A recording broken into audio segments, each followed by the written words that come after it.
स्वामी समर्थ। घरामध्ये लक्ष्मीचा सदैव वास राहण्यासाठी करा हा छोटासा उपाय। नंबर 1, आपण घरामध्ये घर झाडण्यासाठी जो झाडू वापरतो तो उभा ठेवायचा नसतो, झाडू आडवा करून ठेवायचा आणि तो आडवा ठेवताना झाडूचे तोंड दक्षिण दिशेस नसावे। झाडू हे लक्ष्मीचं प्रतीक आहे। नंबर 2, लक्ष्मी प्राप्तीसाठी पिठात थोडी साखर मिसळून ते पीठ मुंग्यांना खाऊ घालावे। नंबर 3, लक्ष्मी प्राप्तीसाठी सर्वात प्रभावी मंत्र ओम नमो विष्णवे नमः। जिथे भगवान विष्णू तिथे महापतिव्रता लक्ष्मी असणारच। नंबर 4, मळकट कपडे घालणे, दात स्वच्छ न घासणे, जास्त जेवणे, कठोर बोलणे आणि सूर्योदय अथवा सूर्यास्त समय झोपणे हे सर्व दारिद्र्याचे लक्षण आहे।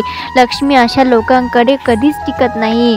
नंबर 5, लक्ष्मीची पूजा किंवा आराधना करताना साधकाचे तोंड पूर्वेकडे आणि उत्तरेकडे असावे। नंबर 6, लक्ष्मी प्राप्तीसाठी घरात अन्न व दूध झाकून ठेवावे। पुढे जाण्याआधी तुमची श्री स्वामी समर्थ महाराजांवर श्रद्धा असेल तर लगेच लाईक करा, शेअर करा, सबस्क्राईब करा।